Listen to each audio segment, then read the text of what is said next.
Hi, I'm Anna.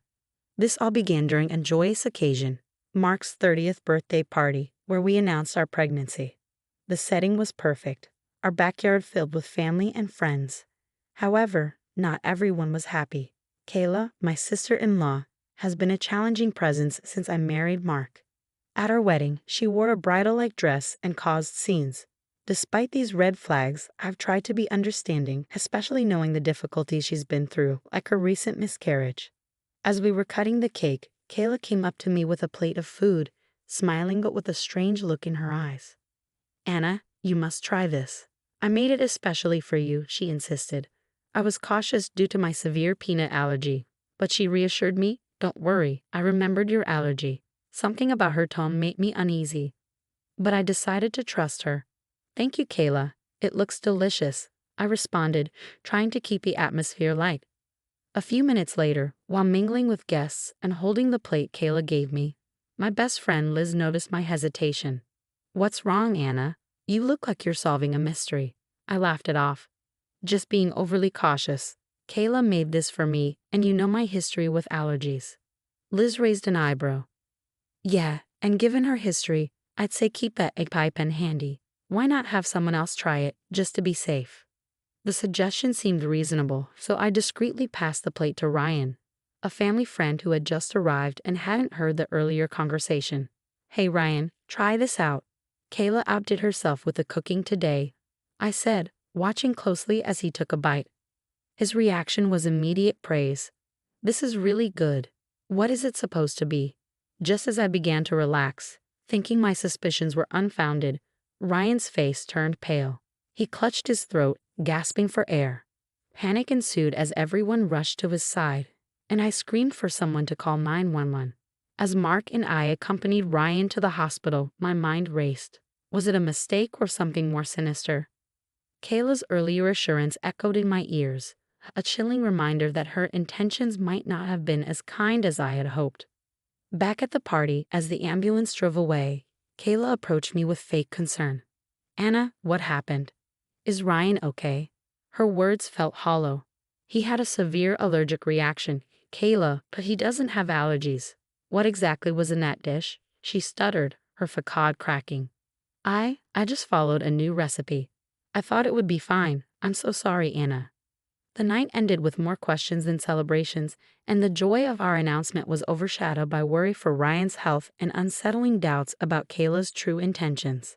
As I lay in bed that night, the excitement of our pregnancy was marred by a growing sense of dread, wondering if the family I married into was as welcoming as I once believed. "Is Ryan going to be okay?" I pressed Kayla as we stood in the stark white hallway of the hospital. The antiseptic smell strong in the air. "He's stable now. Thank goodness," she replied. "But Anna, I swear I didn't know about the peanuts." Kayla's voice quivered, her eyes darting away as she spoke. I crossed my arms, feeling the weight of her gaze. "How can you not know, Kayla? You told me you made it especially for me. You know about my allergy." Mark stepped in, his voice firm yet weary. "Let's not jump to conclusions. We need to think this through rationally. Kayla, just be honest. Did you put peanuts in the dish?" "No, I would never." She looked between us, desperation creeping into her tone. "You have to believe me. I thought I was helping." Helping? The idea seemed far-fetched. I needed to understand more. Helping by putting me in the hospital? "No, it was a mistake. A terrible mistake," Kayla stammered, but her words felt hollow. Back home, Mark and I sat in the living room, the echoes of the day's chaos still lingering. "We need to get to the bottom of this. Something doesn't add up," I said, reaching for my laptop. Mark nodded. "I agree. Let's check the security footage. Maybe we missed something at the party." The digital clock ticked loudly as we reviewed the footage, the screen casting a blue glow in the dim room. Then there it was, Kayla in the kitchen, her back to the camera, clearly separating a portion of food and adding something from a small bottle. "There, did you see that?" I paused the video, pointing at the screen. Mark's face hardened as he replayed the clip. "That looks like a bottle of peanut oil. Why would she have that?" Feeling the ground shift beneath me, I fought back the anger rising in my throat. "She lied to us, Mark. She knew what she was doing. We need to confront her with this evidence." The next day, we invited Kayla over under the pretense of clearing the air. As she sat down, visibly nervous, I pushed the laptop towards her. "Explain this, Kayla. We saw you on the footage." Her face drained of color as the video played. The room fell silent, the only sound the hum of the refrigerator in the background. I was just trying to make it taste better. I didn't mean for anyone to get hurt," Kayla whispered, her voice barely audible. "By using peanut oil, knowing Anna's allergy?" Mark's voice rose, a mix of disbelief and anger. "You put my wife and our unborn child at risk. How can you say you didn't mean it?" "I was jealous, okay. I thought if Anna got a little sick, maybe the attention would be back on me for once.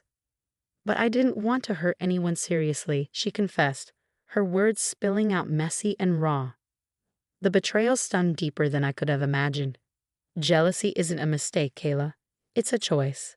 You chose to act on it in the worst possible way." As she sobbed, apologizing profusely, I realized that some lines, once crossed, could never be uncrossed. Our relationship, whatever was left of it, had been irreparably damaged by her actions. Mark stood up, his decision clear. "You need to leave, Kayla. We need to think about what comes next."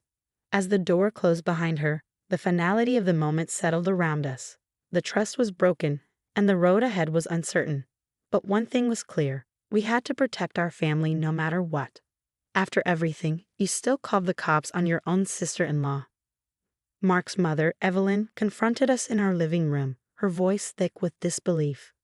"We had to, Mom. What Kayla did was not just wrong, it was criminal. She could have killed Anna and our baby," Mark replied, his voice firm yet filled with sorrow. "But she's your sister. Couldn't this have been handled within the family?" Evelyn persisted, her eyes searching ours for some sign of leniency. "Handling it within the family doesn't change what she did.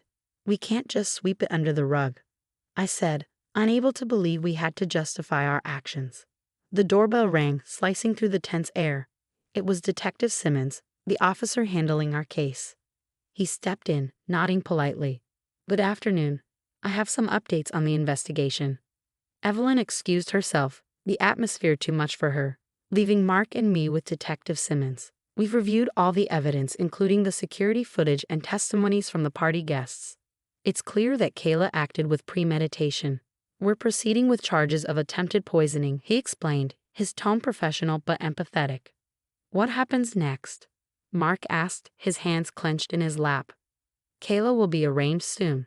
She'll have a chance to enter a plea, and then the case will likely go to trial unless she opts for a plea deal."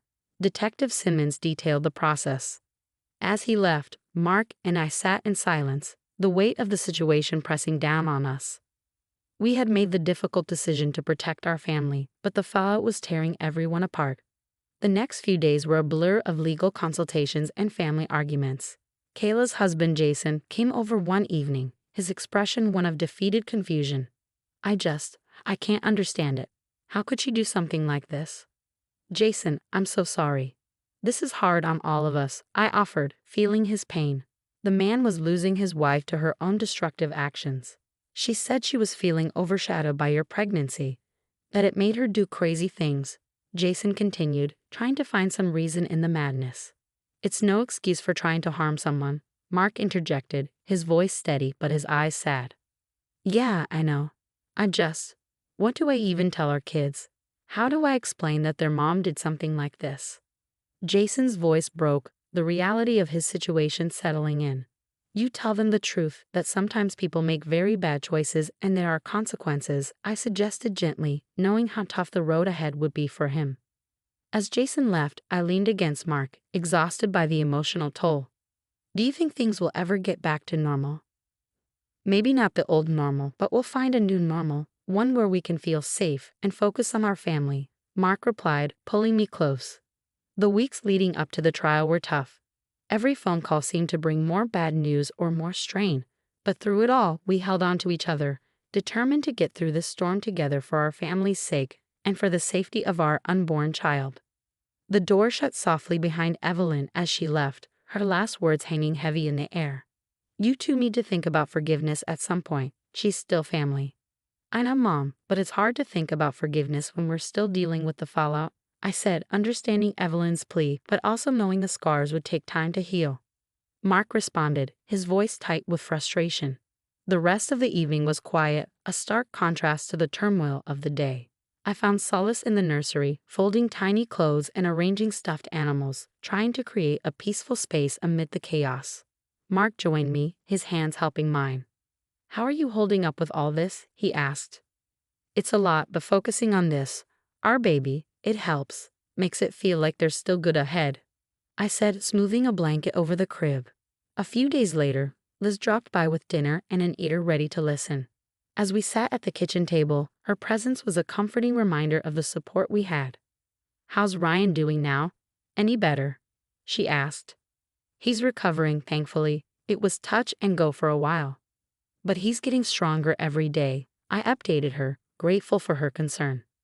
"And how are you managing this? Must be taking a toll on you and Mark," Liz pressed, her eyes full of worry. "It's tough. Mark's caught between his roles as a brother and a father, and I just want all this to be over so we can focus on being parents," I admitted, the weight of the situation momentarily overwhelming.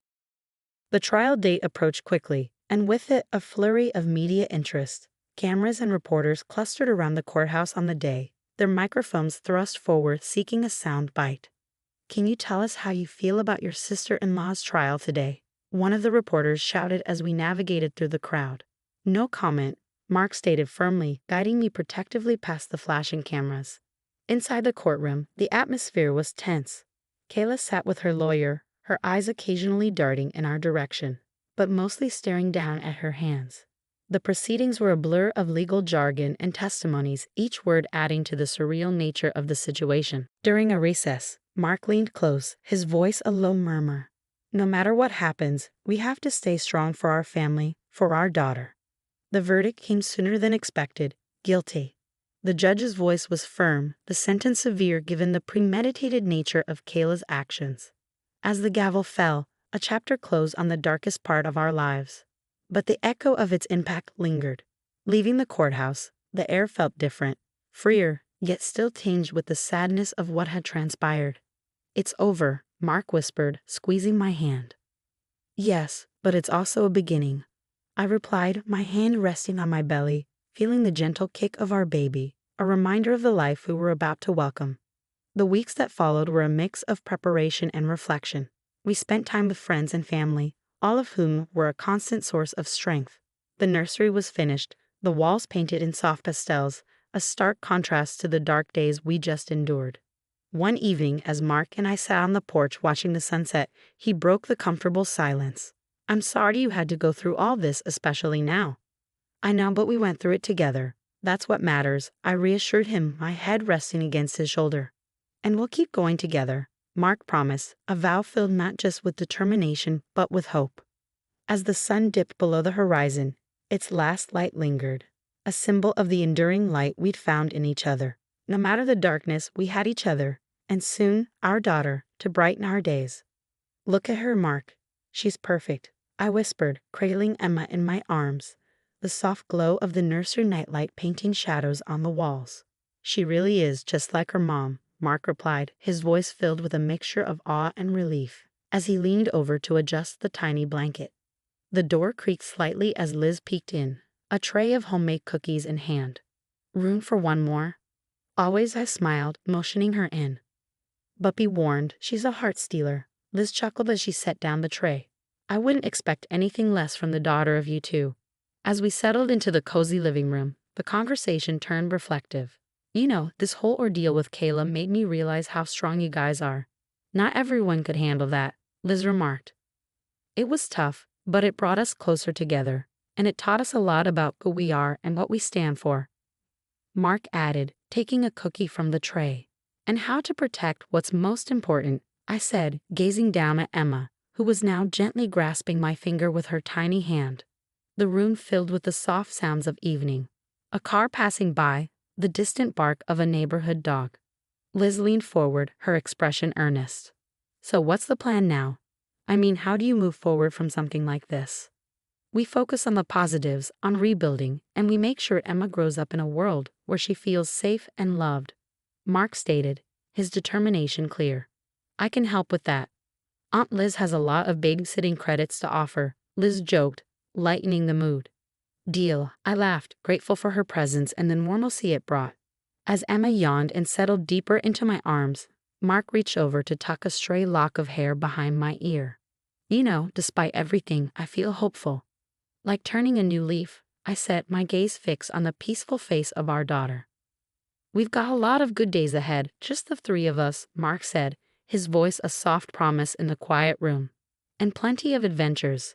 Emma's going to need stories of how her parents overcame the odds, how we didn't just survive but thrived, I mused, a sense of pride swelling in my chest. Exactly. And maybe one day we'll tell her the story about how her family stood strong together against all odds. Mark concluded, the last rays of the setting sun casting a warm glow through the window. As the night drew on, we continued to talk, plan, and dream, the challenges of the past slowly giving way to the hopes of the future. In that moment, surrounded by the quiet strength of my family, I knew that no matter what lay ahead, we were ready to face it together.